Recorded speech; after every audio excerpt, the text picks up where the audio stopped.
Hello friends, আমি সুমন। আজকের এই ভিডিওটাতে আমি ডিসকাস করব ট্রান্সফার অফ প্রপার্টি অ্যাক্টের যে রিমেনিং সেকশনগুলো আছে সেগুলো। আশা করছি তোমরা আমার এই ভিডিওটা যেরকম সিরিজ আকারে আপলোড করছি সেইভাবেই দেখছো। সেকশন 52তে বলছে transfer of property pending suit relating thereto during the pendency in any court having authority within the limits of India excluding the state of Jammu Kashmir or established beyond such limits by the central government or any suit or proceeding which is not collusive and which any right to immovable property is directly and specially in question, the property cannot be transferred or otherwise dealt with by any party to the suit or proceeding so as to affect the rights of any other party thereto under any decree or order which may be made therein, except under the authority of the court and on such terms as it may impose. For the purpose of this section, the pendency of a suit or proceeding shall be deemed to commence from the date of presentation of the plaint or the institution of the proceeding in court of competent jurisdiction. তো friends, আজকের আমরা এই ভিডিওটাতে discuss করব section 52। Section 52তে generally কী হয়, ধরো একটা property, এই প্রপার্টিটা নিয়ে কেস চলছে এ আর বি এর মধ্যে। সেই অবস্থাতেই এ প্রপার্টিটা বেচে দিয়েছে সিকে, তাহলে সি এখানে থার্ড পার্টি। এবার ধরো বি কেসটা জিতে গেল, তখন প্রপার্টিটা কে পাবে, সি পাবে না বি পাবে? তো এটা পুরোপুরি ডিপেন্ড করে জাজমেন্টের উপর। তো সেকশন 52 এই রিলেটেডই আছে।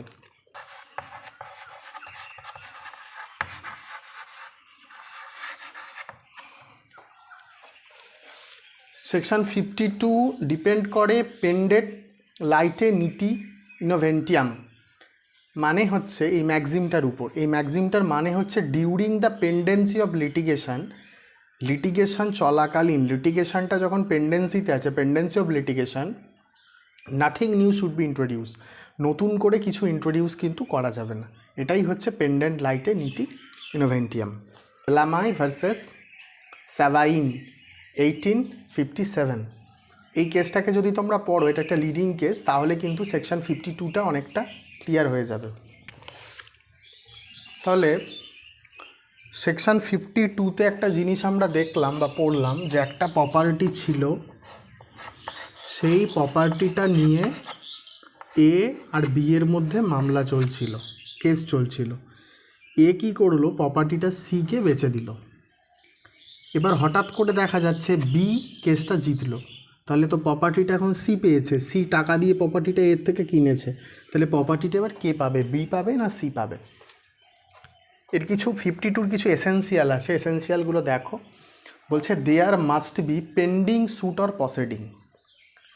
তাহলে 52 তো আমি তোমাদের বললাম, 52 আমাদেরকে বারণ করে যে একটা প্রপার্টিতে যদি স্যুট চলে, সেই প্রপার্টিটার কেনা বেচাতে বারণ করে, বা কেউ কিনে নিলেও, থার্ড পার্টি কিনে নিলেও সেটা কিন্তু পুরোপুরি জাজমেন্টের উপর ডিপেন্ড করে। তাহলে there must be pending suit or proceeding, একটা মাস্ট বি পেন্ডিং স্যুট বা প্রসিডিং থাকতে হবে। 2 নম্বর হচ্ছে ইন আ কম্পিটেন্ট কোর্ট, একটা কম্পিটেন্ট কোর্টে হতে হবে। It must not be collusive. Collusive মানে হচ্ছে মিলিভাগাত। কলিউসিভ জিনিসটা কীরকম দেখো, কলিউসিভ জিনিসটা হচ্ছে খুব সুন্দর একটা, মানে কলিউসিভ জিনিসটা বোঝো, এই প্রপার্টিটা দাম হচ্ছে 10 লাখ টাকা, 10 lakhs। এবার এ প্রপার্টিটা সিকে বেচে দিল 5 লাখে। এবার সি ভাবছে 5 lakhsে। এবার সি ভাবছে ভালোই হলো, 10 লাখের প্রপার্টি আমি সস্তায় 5 লাখে পেয়ে গেলাম। এ আর বি এর মধ্যে আবার আন্ডারস্ট্যান্ডিং হয়েছে যে আচ্ছা ঠিক আছে, এই প্রপার্টিটা আমি কিন্তু সিকে 5 লাখে বেচে দেবো, তারপর আমরা কোর্টে মামলা করব, তারপরে যখন বি কেসটা জিতে যাবে তখন তো প্রপার্টিটা বি পেয়ে যাবে, উল্টে সি এর টাকাটা দুজনের লাভ হয়ে গেল। এ আর বি ঠিক করলো যে আমরা কি করব, এমনি ফেক সু করব কোর্টে প্রপার্টিটা নিয়ে, দিয়ে প্রপার্টিটা 5 লাখে সিকে বেচলো, এবং দেখা যাচ্ছে প্রপার্টিটার কেসটা বি জিতে গেছে, তাহলে প্রপার্টিটা তো বি পেয়ে যাবে। তাহলে এই যে সিকে 5 লাখে বেচেছিল, সেটা এদের বক্তব্য এ আর বি দুজনে মিলে আড়াই আড়াই করে ভাগ করে নেবে, একটা ফেক কেস করে এরকম, এটাকেই বলে কলিউসিভ। তাহলে it must not be collusive, মানে কলিউসিভ হলে হবে না। নেক্সট হচ্ছে আর right of immovable property must be directly and specifically in question in it. A right of immovable property মানে যে রাইটটা, ইমুভেবল যে প্রপার্টি, ওই যে বাড়িটা, ইমুভেবল প্রপার্টিতে যে রাইটটা, সেটা must be directly and specifically in question, সেটাকে কোশ্চেনে থাকতে হবে। তারপর if the above condition are satisfied, যদি উপরের যে কন্ডিশনগুলো থাকে সেগুলো স্যাটিসফাই হয়, then the rule said that such property can't be transfer, সেই প্রপার্টিটাকে কিন্তু ট্রান্সফার করা যাবে না। The effect of which transfer is to defeat the decree or order which is finally passed in the case. বুঝতে পেরেছ? 53তে আমরা জানবো যে ফ্রডুলেন্ট ট্রান্সফার কি। বলছে যে every transfer of immovable property made with intent to defeat. Section 53তে আমরা পড়বো ফ্রডুলেন্ট ট্রান্সফার। এখানে বলছে every transfer of immovable property made with intent to defeat or delay the creditors of the transferor shall be voidable at the option of the any creditor so defeat or delayed. তাহলে যাকে defeat করা হয়েছে বা delay করা হয়েছে তার কাছে কিন্তু অধিকারটা আছে এটাকে ভয়েডেবল করার। Nothing in this subsection shall impair the rights of a transferee in good faith for consideration. তাহলে এটা কিন্তু অ্যাফেক্ট করবে না যদি কেউ কাজটা গুড ফেথে করে। Nothing in this subsection shall affect any law for the time being in force relating to insolvency. ঠিক আছে? এ কি করেছে,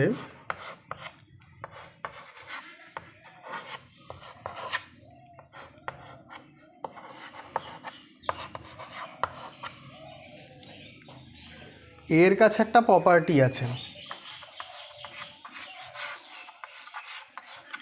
এ সেই প্রপার্টিটাকে দেখিয়ে বি এর থেকে 1 লাখ, সি এর থেকে 2 লাখ, ডি এর থেকে 5 লাখ এরকম করে টাকা নিয়েছে। নেওয়ার পরে কি করেছে, এ সেই প্রপার্টিটা ইকে বেচে দিয়েছে। ই এসব তো জানতো না কিছু, তো ই প্রপার্টিটা গুড ফেতে কিনেছে, তাহলে প্রপার্টিটা কিন্তু ই পাবে। আর এরা হচ্ছে সমস্ত ক্রেডিটার, এই বি সি ডি এরা হচ্ছে সব ক্রেডিটার্স অফ ইনসলভেন্সি, তাকে কিন্তু এটা অ্যাফেক্ট করবে না। একটা প্রপার্টি আছে, এ সেই প্রপার্টিটা গিফট করেছে বিকে, এ প্রপার্টিটা গিফট করেছে বিকে, আর আমরা এটা জানি এ একটা প্রপার্টি গিফট করেছে বিকে উইদাউট কনসিডারেশন। আমরা জানি গিফট হয় উইদাউট কনসিডারেশন। আর একটা প্রপার্টি দিয়েছে সিকে, মানে সেল করেছে উইথ কনসিডারেশন নিয়ে। তাহলে এই সি এর কাছে অপশান থাকবে এটাকে ভয়েডেবল করার, এই অপশানটা সি এর কাছে থাকবে। আমরা কিন্তু 53 ক্লজ 2টা বলছি, ক্লজ 1টা একটু আগে বলে দিলাম, এটা ক্লজ 2। তাহলে অপশানটা কিন্তু সি এর কাছে থাকবে। সিকে প্রুভ করতে হবে যে সিকে ডিফ্রড করার জন্য কিন্তু বি এই কাজটা করেছে, বা বিকে এটা গিফট করা হয়েছে সেটা কিন্তু সিকে ডিফ্রড করার জন্য, এটা সিকে প্রুভ করতে হবে। এটা কিন্তু একটু পড়ো, আব্দুল শঙ্কর ভার্সেস অজিত পাপা রাও, এই যে কেসটা আছে এই কেসটাকে কিন্তু একটু স্টাডি করো।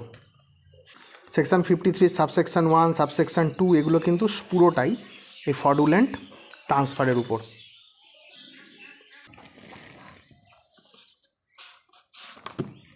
সেকশন 53 ক্যাপিটাল এটাতে আমরা পড়বো পার্ট। এখানে বলছে হোয়ার any person contracts to transfer for consideration any immovable property by writing signed by him or on his behalf from which the terms necessary to constitute the transfer can be ascertained with reasonable certainty। 53 ক্যাপিটালে part performance, এবং এখানে কিছু fact আছে, দেখো কিছু জিনিস আমি বোঝাচ্ছি ডায়াগ্রাম দিয়ে, সেগুলো একটু লক্ষ্য করো। তার একটা হোয়াইট হাউস ছিল, এ বিকে তার যে হোয়াইট হাউসটা ছিল সেটা বিকে বেচবো বলল। এ বিকে বলল আমার যে হোয়াইট হাউসটা আছে সেটা আমি তোমাকে বিক্রি করব। বি কী করলো, এর কথাটা শুনে এই মাথাতে আরেকটা ঘর বানানো শুরু করে দিল। তো ঘর তৈরি হয়ে গেল, ঘর তৈরি হয়ে যাওয়ার পরে যখন পারফরমেন্স মানে এ বিকে কিছুটা টাকা দিল, ধরো বাড়িটার দাম ছিল 10 লাখ, এ বিকে 2 লাখ টাকা দিল এবং দিয়ে এখানে কাজ শুরু করলো, করে উপরতলাটা হয়ে গেল। হওয়ার পরে যখন পারফরমেন্স করার সময় আসছে তখন এ বলছে যে না আমি তোমাকে বাড়িটা দেবো না, আমি অন্য কাউকে বেচবো। তাহলে এটা কখনোই এ করতে পারবে না, এ প্রপার্টিটা বিকেই দিতে হবে, কারণ বিয়ের কথা বি এর কথা শুনে একে 2 লাখ টাকা দিয়েছে, প্লাস উপরের তলাটাও নিজে বানিয়েছে। এরপরে যদি এ মানতে চায় সেটা এর, না মানতে চায় সেটা তাহলে এর ফল্ট। এই ইনজাংশন ফাইল করেছে আর কি, এ একটা ইনজাংশন স্যুট ফাইল করেছে।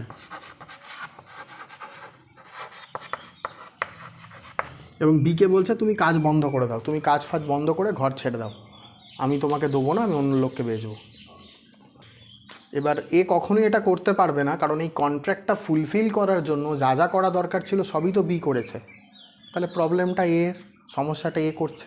একটা কেস আছে সেখানেই একই রকম, যে এ বিকে বলল যে তোমাকে বাড়িটা দেবো, এবং বি 2 লাখ টাকা আগাম দিয়ে দিল, বি এবং এখানে থাকা শুরু করে দিল। এবং কিছু বছর থাকার পরে এ বলছে যে না, আমি তোমাকে বাড়ি বেচবো না, তুমি ঘর খালি করে দাও। ঠিক আছে, তুমি ঘর খালি করে দাও। তাহলে কিন্তু এ সেটা করতে পারবে না, কারণ এই যে কন্ট্রাক্টটা, এ আর বি এর মধ্যে কন্ট্রাক্টটা পারফর্ম করার জন্য যা যা নেসেসারি স্টেপস, সেগুলো তো বি কমপ্লিট করেছে। বি ঘরে ছিল, বি একে আগাম 2 লাখ টাকা দিয়েছে। এখন যদি এ বলে যে আমি তোমাকে ঘর দেবো না, সেটা এ করতে পারবে না, কারণ এ কেসই ফাইল করতে পারবে না, কারণ বি তো রেডি। বাকি যে 8 লাখ টাকা বাকি আছে, 10 লাখের মধ্যে 2 লাখ দিয়েছে, 8 লাখ বাকি আছে, সেটা দেওয়ার জন্য তো বি রেডি। সেকশন 53 ক্যাপিটালে পার্ট পারফরমেন্স এর কিছু এসেনশিয়াল আছে। সেগুলো কি বলছে? There must be a contract of transfer of property. তাহলে দেয়ার একটা কন্ট্রাক্ট থাকতে হবে transfer of property related. Must be in writing, sign and registered. সেটাকে রাইটিং হতে হবে, সাইন হতে হবে এবং রেজিস্টার হতে হবে। অ্যাট দ্য টাইম অফ কন্ট্রাক্টের সময় plaintiff must be competent to transfer. প্লেন্টিভটাকে এখানে এ ট্রান্সফার করার জন্য যে কম্পিটেন্ট, তাকে কিন্তু সেটা হতে হবে। দ্য ট্রান্সফারি ব্যাকেটে দ্য ডিফেন্ডেন্ট, মানে এই যে B, either has taken possession, মানে বি তো একটা কেসে আমি বললাম যে বি ঘরটার পজেশন নিয়ে নিয়েছে, আর একটা কেসে বললাম যে বি উপরের তলাটা নিজেই বানিয়ে ফেলেছে।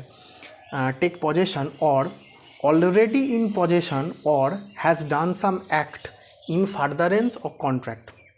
তাহলে হয় ও পজেশন নিয়ে নিয়েছে, অথবা অলরেডি ইন পজেশনে আছে, অথবা হ্যাজ ডান সাম অ্যাক্ট, কিছু অ্যাক্ট করেছে ইন ফার্দারেন্স অফ কন্ট্রাক্ট।